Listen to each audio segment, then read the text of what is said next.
Namo tassa bhagavato arahato samma sambuddhassa.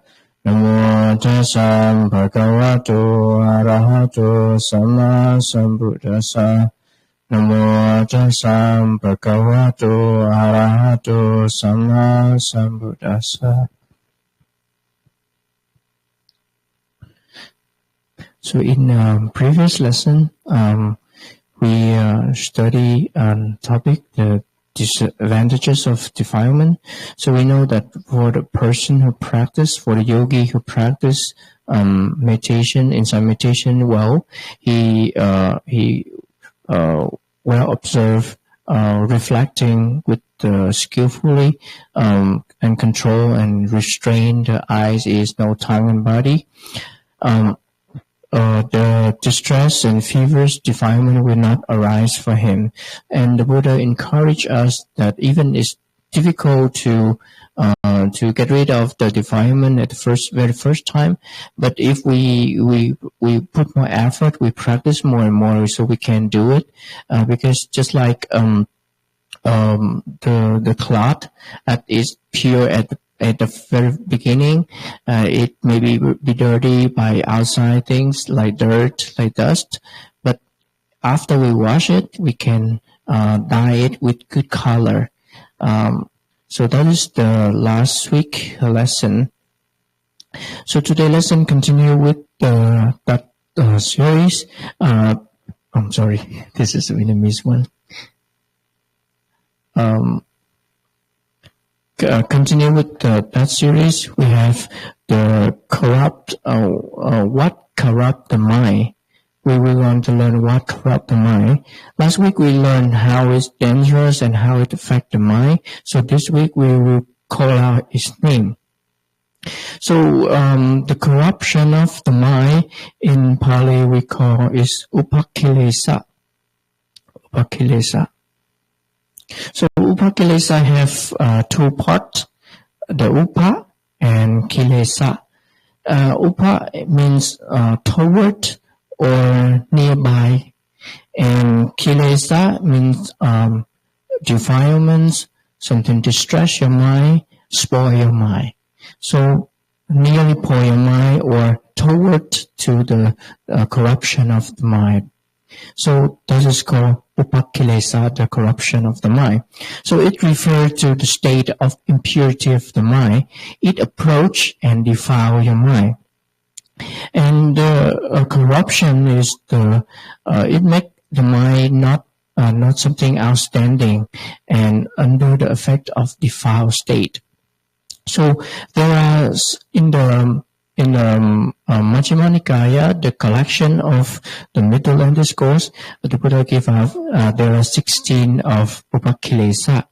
So the first one I recall covetousness and immoral greed. So covetousness refer to the desire and lust of one's belonging. So we have something we think that belong to us, and then we desire and we create it for our one. And the other one is immoral greed. So immoral greed refer to other belonging.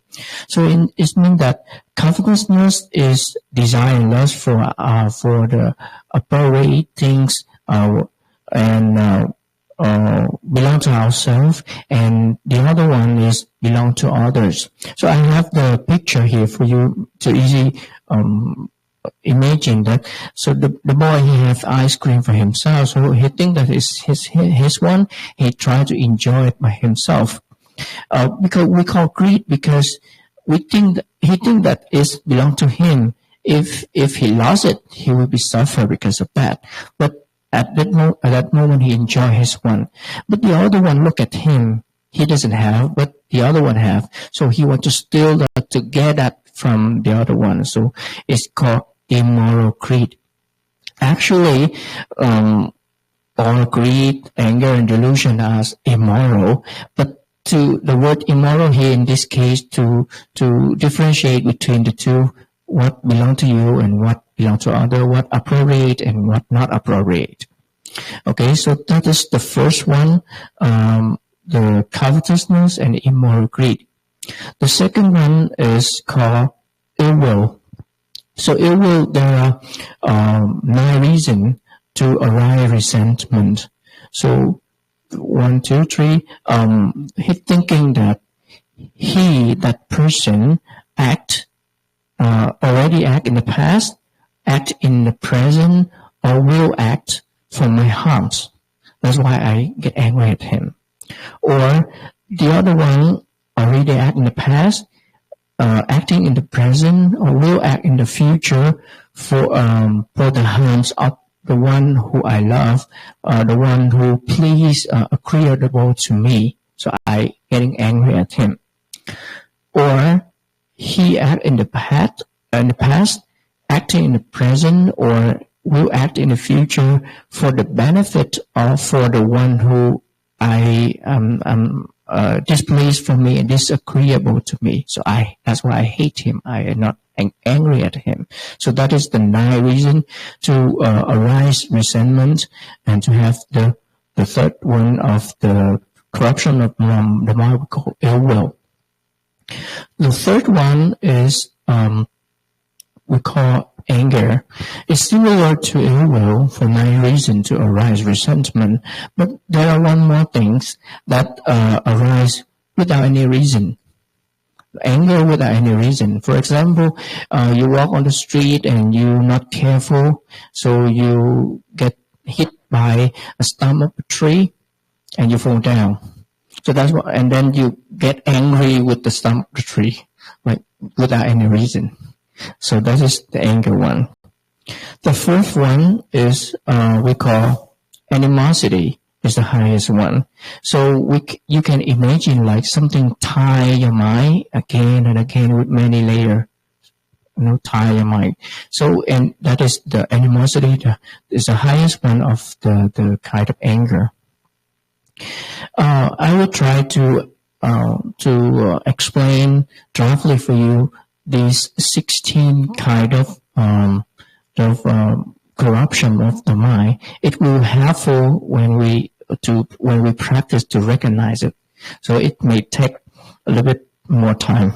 Okay. So the fifth one, we call it disdain. It's kind of this depreciation, the gratitude that the other person done for us in the past, even if for the laity or for the clergy. For example, so when we are falling into a bad situation, like starving and not having anything, and then one person come and help us and put us in a better level, help us in a high position, out of compassion for us. But then that person, after receiving the gratitude, when he get the better place, so he depreciate the gratitude of the other by saying that, what have you done to me? Something like that. And for the cleric also, similarly, when he was a young novice, he received a lot of support from the teacher, from the preceptor, show him how to use the requisite, to show him how to study the teaching, the Dhamma, and how to explain the Dhamma. And when he grew up, when he recognized by the king or the minister, he got famous, respect by them. And when he see the teacher, he does not show his respectful to the teacher.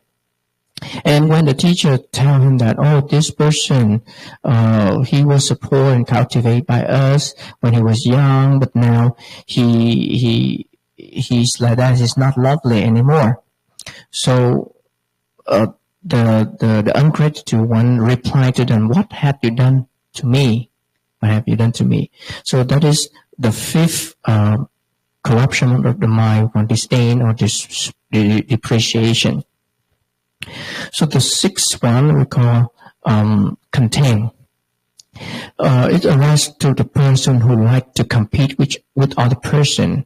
So for the person who who learned the teaching of the Buddha good, who know more, who practice more than him, so he compete with them, and he say that, oh, this person is still the ordinary person. Even he know more than me, but after he passed away, the destination, after he passed away, we were not certain, not sure that he will go to the heaven or go to the human realm or go to the water realm. So there's nothing different from me and him.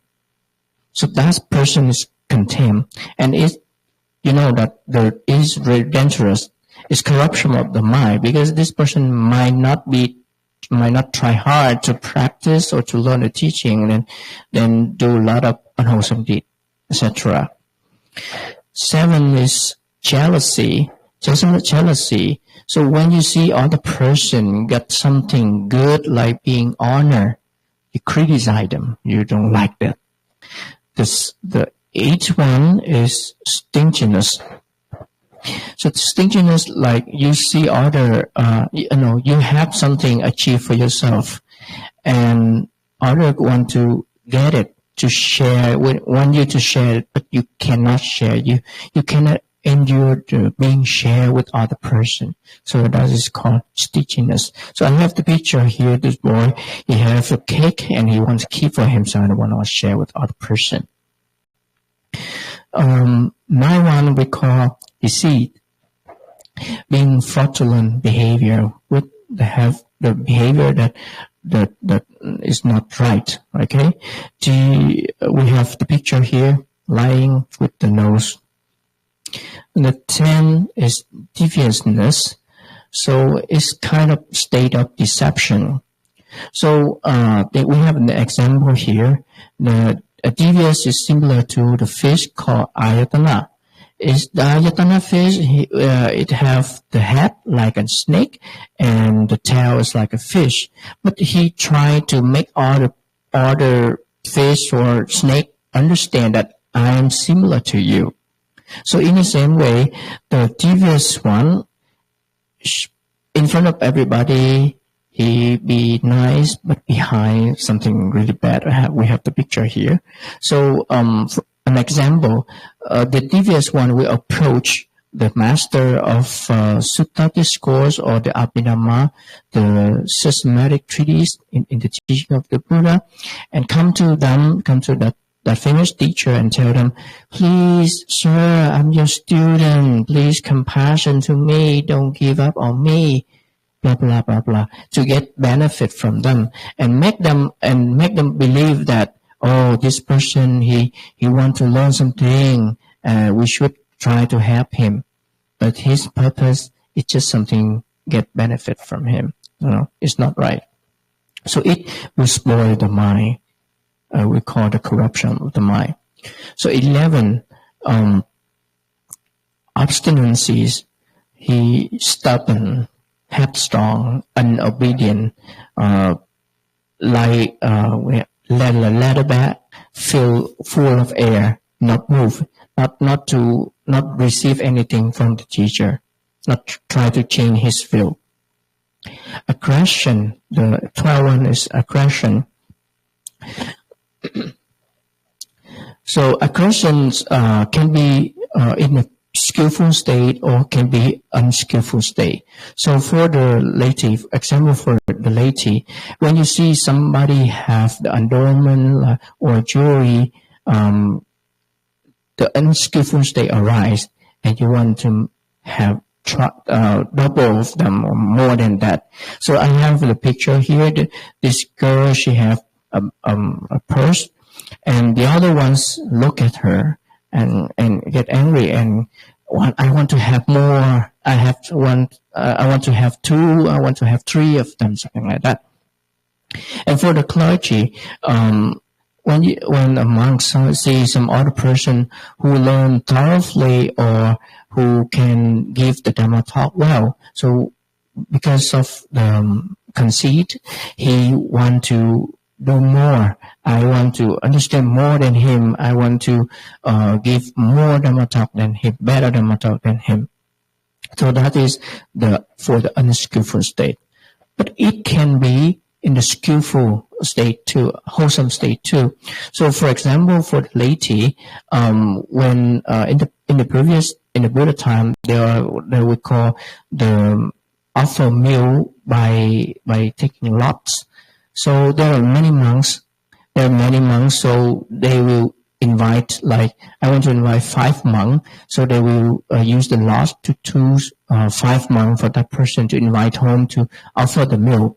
So when a person see another person offer one meal like that, and he or she will have the idea that, oh, this is good, I will offer myself or 2 or 3 meals.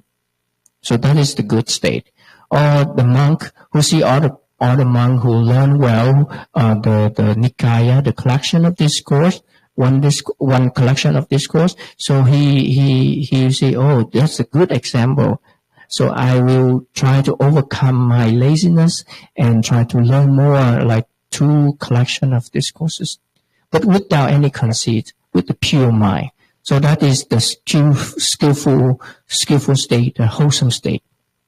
But here, the aggression in this state, in this sutta, in this discourse, talk about the bad state, the unskillful state. So that's why it's called the corruption of the mind.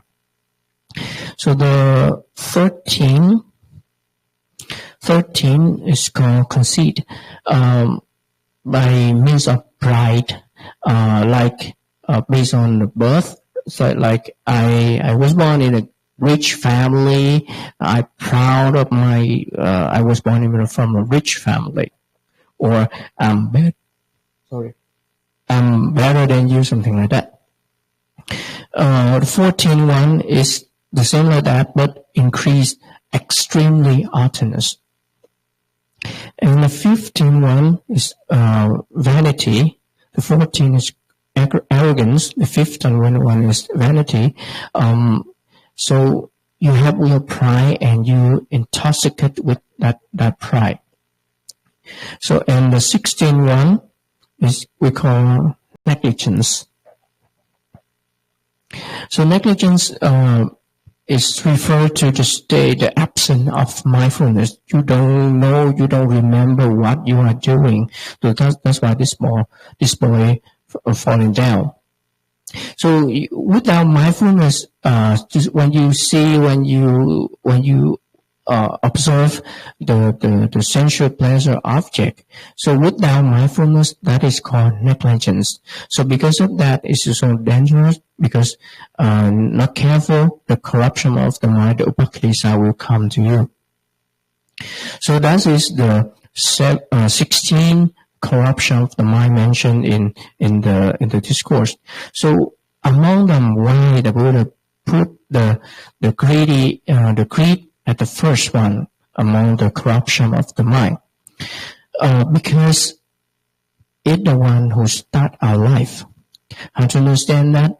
Last week's lesson I have the last one, the stream of the mind. At the very first beginning of the mind, there one mind we call rebirth, and after that is the bhavanga,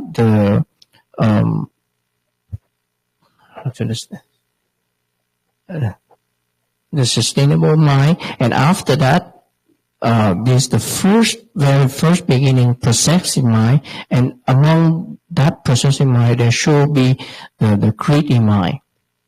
Should be greedy mind. Even for everywhere in the samsara, in the cycle of rebirth, even the highest one, like the realm of the third level of the noble person. And it doesn't mean that the 16 corruption of the mind will arise one after another, like 1, 2, 3, 4, 5, step by step like that. But it will be a condition. If it have the proper condition, so it will arise, depend on the condition, help the corruption of the mind to come and defile the mind. And for the person who practice well, until he attained the noblehood. So the first level of noblehood we call stream enterer. The power of stream entering path will abandon 6 corruption, namely disdain, contempt, jealousy, stinginess, disease, and deviousness. The second step, the second noble path, will reduce the power of the corruption, but not totally abandon them. And the third one, the third level, we call the non-returning path, will abandon 4 corruption, namely ill will, anger, animosity, and negligence. And the fourth one, the Arahant path, the last level of the noble person, will abandon the 6 remaining one, namely the covetousness and immoral greed, obstinacy, aggression, conceit, arrogance, and vanity. So that is the 16 corruption of the mind called upakilesa. It is really difficult. It's not easy to get rid of all these corruption of the mind, even up to the level of the fourth, the Arahanta, the fourth level of noblehood, can destroy all of them, can get rid all of them. But the first one, the second one, not get rid of all of them. And it's really hard for the practitioner, for the very beginning, to practice meditation, to see it, to recognize it. But the Buddha encouraged us that just like the cloth is bright naturally, it's bright white naturally, it can be dirty by the dust outside, and when it's dirty, it cannot have good color after dyeing. But if we wash it all away the dust, and it turn back to the original state, and we can get good color.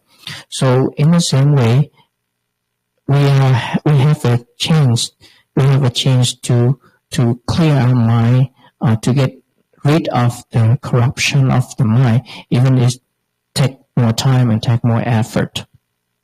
So in the Anguttara Nikaya, the collection of the number discourse, there's a quote that Bhikkhu, this mind is radiant, but is defiled by passing corruption. So the mind, there's the example, the stream of the mind. The stream of the mind is the stream of life continuum consciousness. If there's nothing come to our mind, eye, ears, nose, tongue, body, and mind, so there will be a stream of life continuum consciousness like that. It's bright and clean. There's nothing, and it does not mean that the mind have the color, but it's referred to the brightness, the cleanliness of the mind. Okay, so it defiled by passing corruption.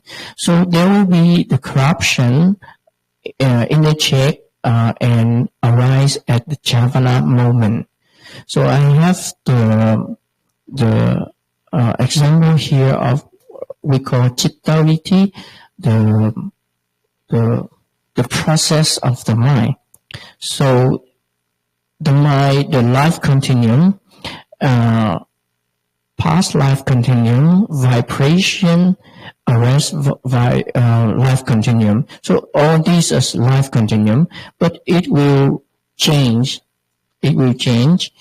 And so here is open the door. Open the door for eyes, ears, nose, tongue, body. And then next one will be eyes, ears, nose, tongue, and body. We have here, picture here. And then the mind will receive, and then investigation, and then determining. All these things automatically. But this one, this 7th one, we call Javana, or processing, or kind of processing. So this one is really important for us. Really important for us. It is it can be wholesome or unwholesome, skillful or unskillful at this very moment. So when we receive an object, it will automatically go through a process. But we decide. That's why I used the picture of praying. We decide. We get angry with that. We are greedy with that, or we have wholesome mind state with that. So it depends on this very moment. And after that, it can be a registration or can be not, and then come back to the stream of the life continuum. So this is the one example. It will not have exactly the same like that. It depends on the condition, like the object strong or not, or you recognize the object how strong it is. Okay. So it will be there will be a change for the corruption of the mind come to you, but you have your choice to follow it, to let your mind be defiled, let your mind be corrupted. Okay. That's why in another verse the Buddha said that the mind is radiant and it will free from passing corruption. We have two examples here. So just like a parent or a teacher who are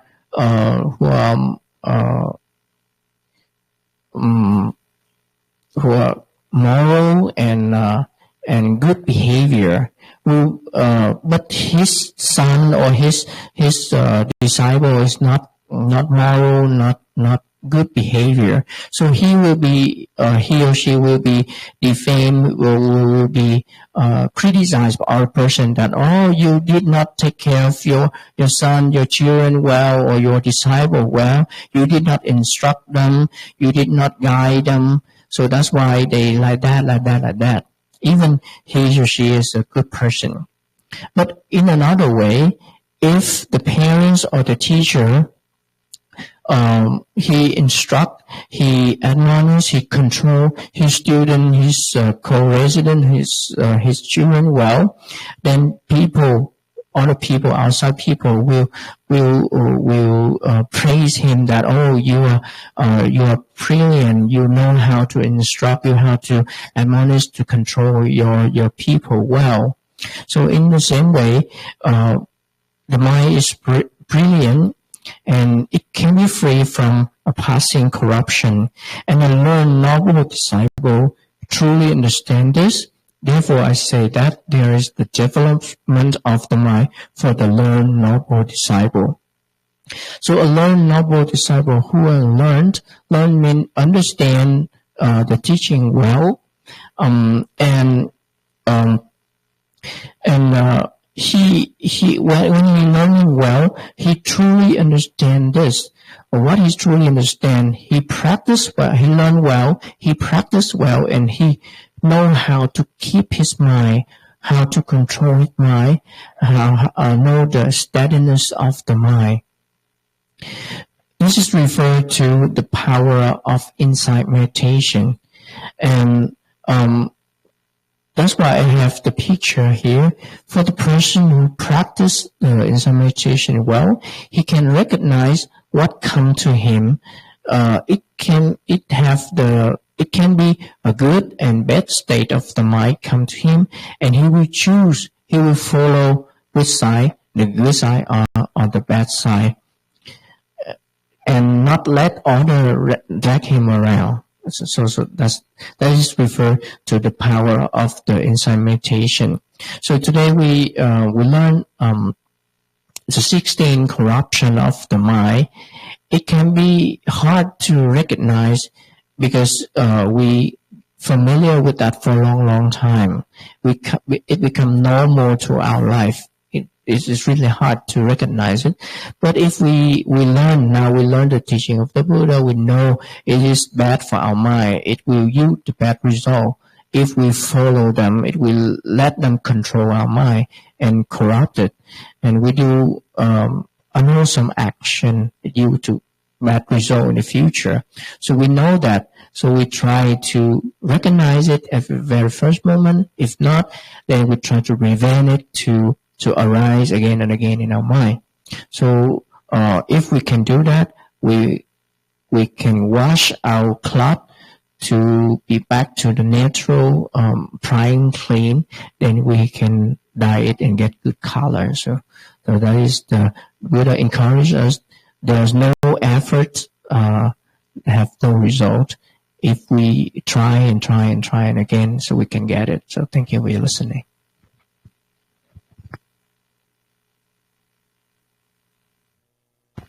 Okay, discussing time. As you can see, the 16 type of corruption of the mind or defilements.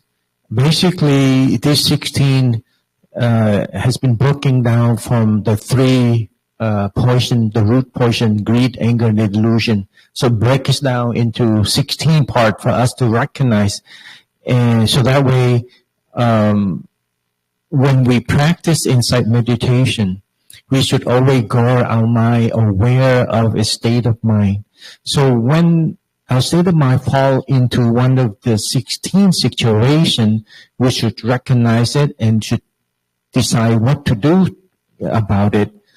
For people who just live according to their driven, of greed, anger, and delusion, they just act out according to their, greed, anger, and delusion, and suffering follow. They not only bring suffering to themselves, but suffering to others as well. So when we practice insight meditation, we should be mindful, aware of our state of mind.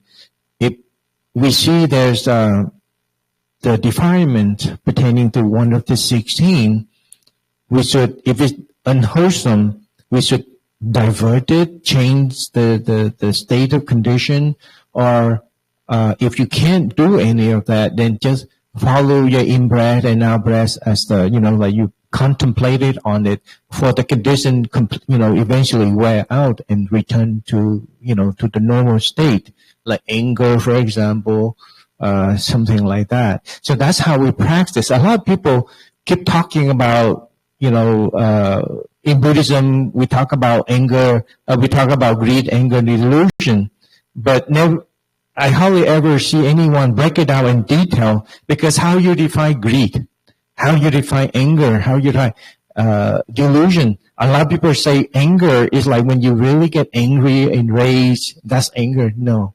Anger can be in many, many forms, in different level, like jealousy, or have, a subtle, upsetting mind, we need to recognize that. Otherwise, people say, "Oh, I hardly ever get angry." When they say angry is when they get very upset. That's a very gross level already. But they don't know that when you feel sad or feel not happy about something, that's considered anger too. So there you go. Now that we break it down in 16, so that way you can watch your mind easier when you start to do the practice. And of course, if you recognize unwholesome, try to have a positive thinking, try to have a positive view, point of view, so that you can go back to the wholesome state, so that we can reap the wholesome result, be happier and more productive, rather than having unwholesome mind, unskillful mind that reap the result of suffering or unproductive. So that you go there, you see the 16 type of kilesa, or we call defilement or the corruption of the mind. So you have any question pertaining to this? Okay, Alan? Yeah. Yes. Is insight meditation just sitting and investigating your thoughts? That's a good point. A lot of people define vipassana as a meditation. But then again, meditation is more like people sit, close their eye, and sit still. It's not totally like that. Insight meditation, we should say, is the contemplation, and it should be carried out in full posture, sitting, standing, walking, and lying down. So that's been 4. So it should be carried out throughout your day, whatever you do, you should be mindful, should be aware of your state of mind. You should be aware of what you're doing. We call that mindful. Okay? And then when you're aware of what you're doing, at the same time, you're also aware of your state of mind. Check your mind. And then if you keep doing that, you recognize how your mind is, and you realize that your mind is very corrupt, very bad most of the time. If you don't practice, 100% of the time is very corrupt. And then if you practice, be a bit more skillful, you will see that, you actually decide to do something about this corruption of the mind, and you start changing it, and then immediately you see good result, right? You see a positive result right again.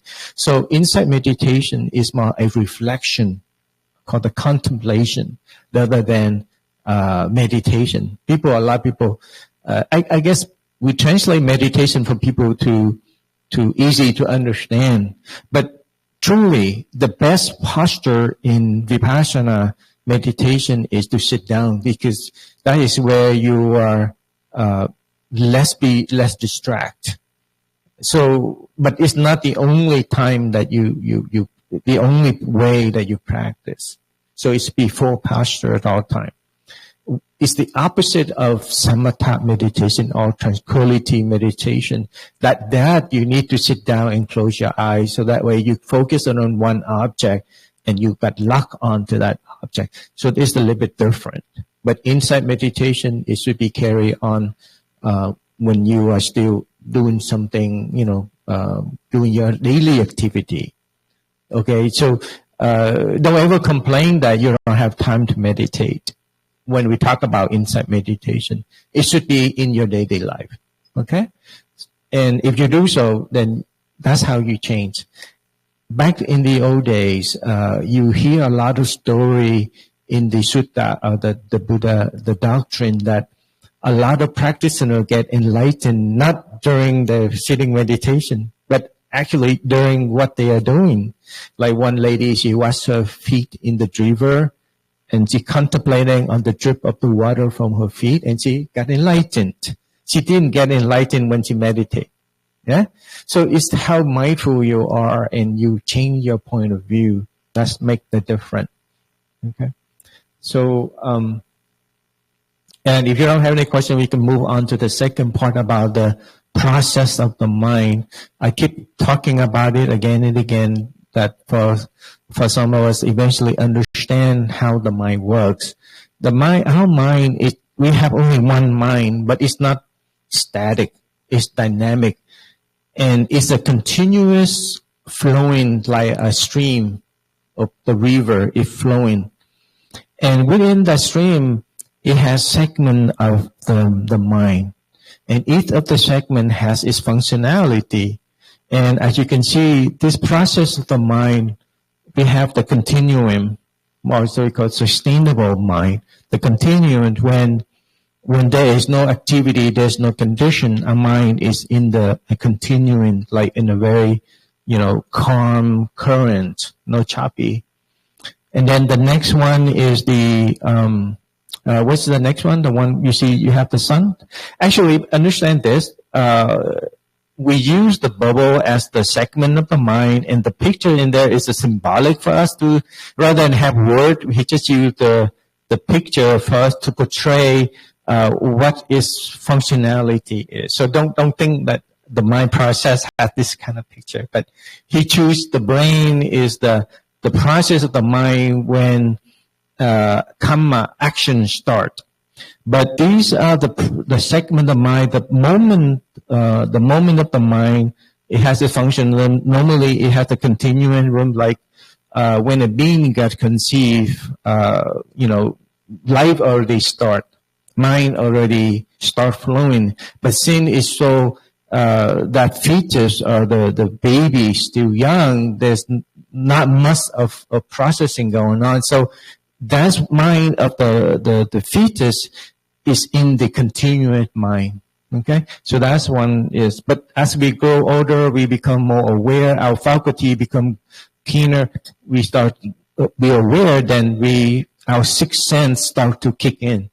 Okay, so let's say, for example, he picked the process of the eye, the mind, the mind of the eye. That's why he has the eye right there. So let's say that the first part of it is the continuum, and the next one, what is that? The one with the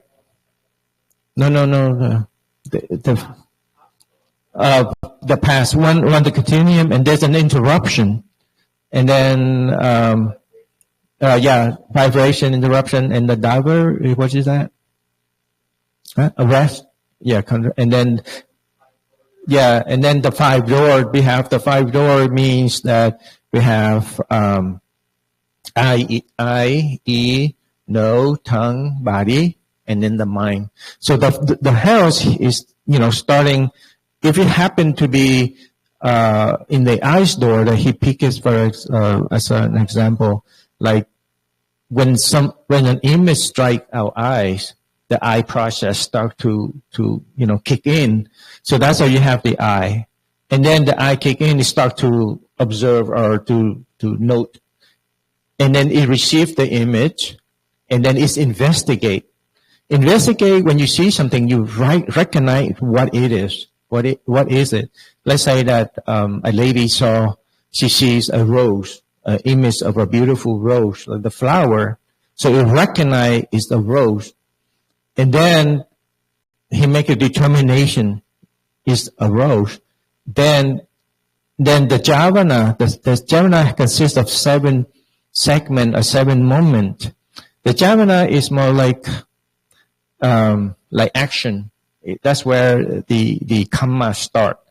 So you saw the rose, and then you start recognize, you start having this like or not liking, and then if she like the rose, she start having this liking, the feeling of liking.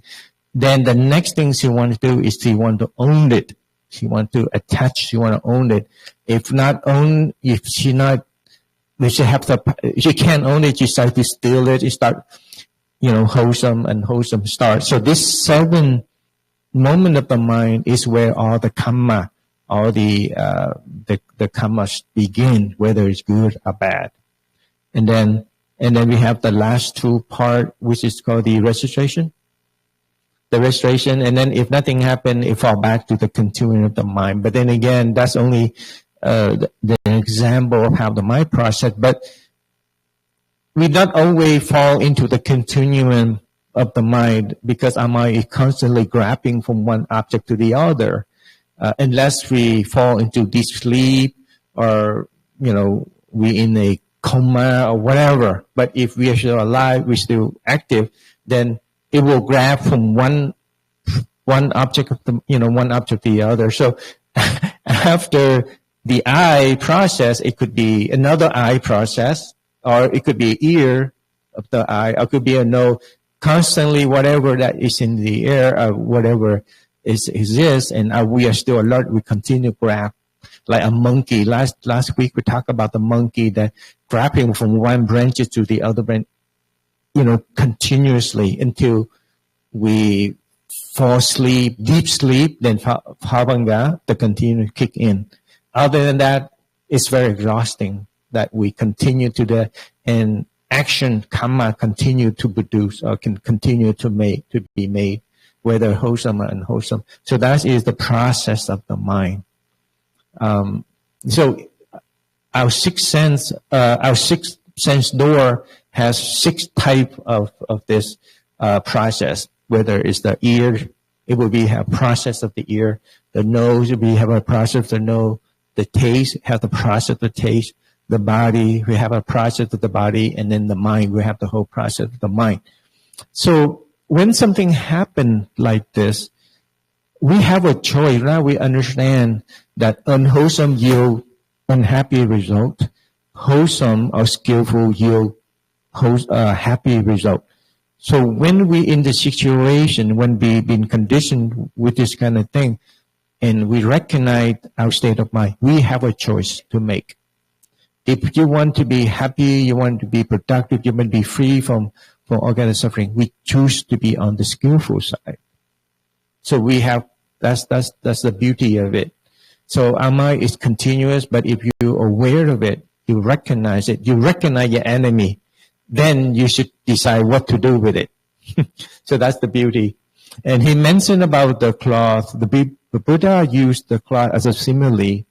If you have a pure cloth, like pristine, not been dirty, so if you want to dye certain color that you like, with the clean cloth, it will yield the true color of the color that you want to dye. But if the cloth is dirty, it's been doesn't have the pure white, then when you dye, let's say yellow, it might not come out the yellow that you expected. Rather than a pure white cloth dye in the yellow color, it reveal the yellow color. If not, it might come out orange or something that not really yellow. You know what I mean? So he meant that. So our mind is nature is pure. It has no color. No. I mean, no color in the sense that we think of it like unwholesome, skillful, like sun color, and then skillful has. Our mind is like the white cloth. Okay, pure cloth. And whatever it comes to contact, you change accordingly to that color. So if we remain remain calm and collected, then we only pick up the wholesome or skillful condition, then our mind will be wholesome or skillful. Depends on how you've been conditioned, how the environment is. So you have to choose wisely to remain, to be guaranteed to be happy. Otherwise, continue to suffer, continue to be unhappy. Okay? So that's why he meant right there, mind is radiant. It's not been dull, but it depends on the conditions surrounding that determine its state of mind. Okay? So I like the picture of having the devil and the angel on both shoulders. we see that in the West a lot. And as you can see, our mind is only a constant battle between good and bad. I remember when I was young, I was in the marathon running, right? And while running, when I got so exhausted, and there's a bad side of me saying that, oh, you need to rest now. If you rest now, you feel wonderful, and if you don't, then you get accident and all that. And then the other good side, the angel side, say, no. If you give up, you be a loser. You lose the race and things like that. So it's a constant battle between the two. But if you listen to your angel, the good side, you finish it, then you feel happy for yourself. You feel great, and you feel that you can do it, if you persist. So our mind, our life, we always constant, it's a constant battle between the good and the bad at all time. So when you recognize it, you have enough information, you should decide accordingly to be in the good, on the safe side, rather than choose wrong and be on the bad side. Okay. Any question? You like to ask about the fruition, the noblehood? He has the step, the 4th step, and then each step has the color. Can you go back to the slide that you have? In Buddhism, we have the 4 types of attainment. The first one we call the Sotapanna, or they call the stream enterer. The second one, because Sakyagami, we call the second fruition. One's returner in the sense that returning to the sensuous realm. We know that, as we know, it's divided in Buddhism. We have the three general realm: sensuous realm, the fine material realm, and then the non-material realm. So defined to be, like overall 3 realms. The 3 types of realm generally. And then within the sensuous realm, we have, the animal king, the animal realm, the hell realm, the hungry ghost realm, the human realm, and then above the human realm we have the celestial realm, the heavenly realm. The heavenly realm, there's another 6 realm, and they enjoy, with all the sensuous, we have like eye, ear, nose, tongue, and body, so they are belonging to the sensuous realm. And then if you practice meditation, and then you move up to the 5 material realm. In the 5 material realm, it's more like a meditative realm. People meditate, and they don't have 6 faculty, full 6 faculty like we do. They don't have nose and mouth. They have ear and nose. If you don't understand, you might sound serious. But anyway, because of their realm, they don't eat, they don't smell anything, so they don't have any of that. But they can hear, they can see. They call divine ear, divine eyes. Okay, and then above that realm, they call the non-material realm. They only have being up there only have mind but no body. But anyway, we can go in detail into that. But sensuous realm, the one's returner, once they attain that, they can only be born in the sensuous only one time. And then the third fruition, the third attainment is called anagami, called the non-returner.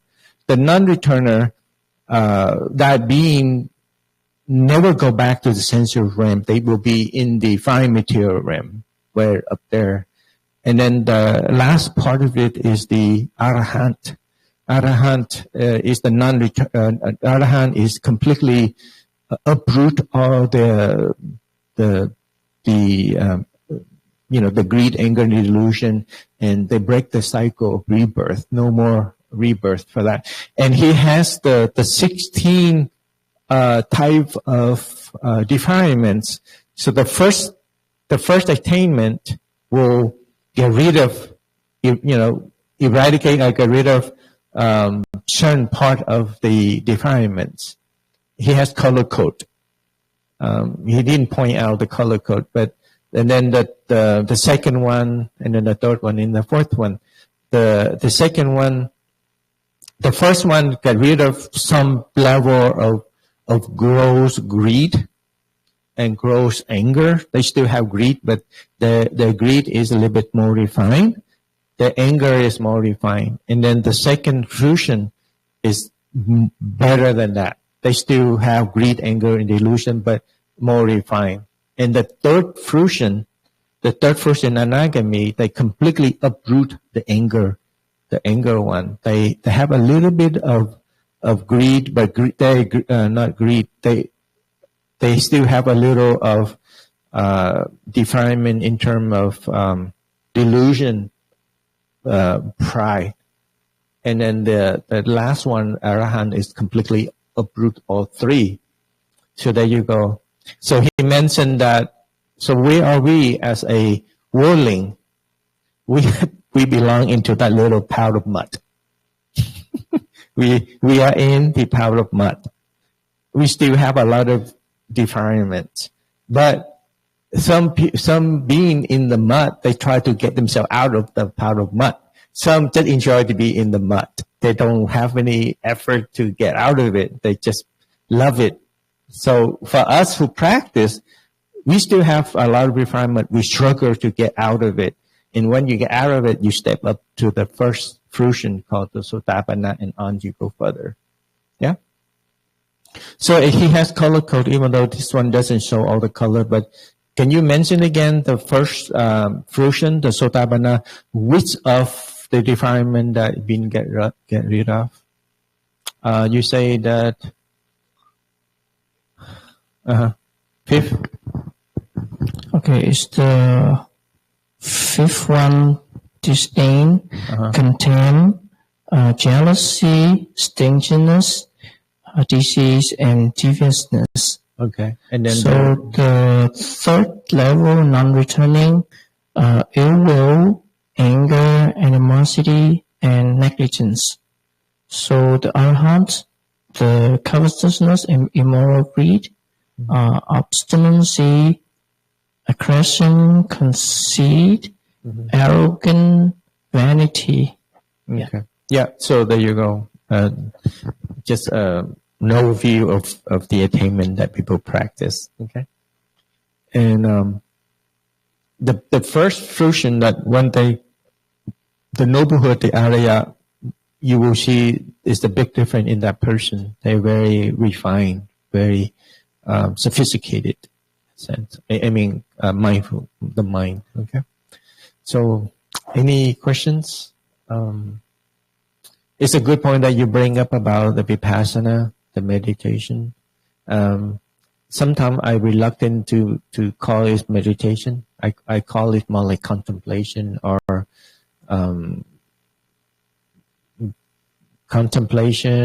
the reflection, or like that. Okay, that's a good point. Yeah. Anything, Lee? No? Okay, good. If you have any questions, we can wrap it up.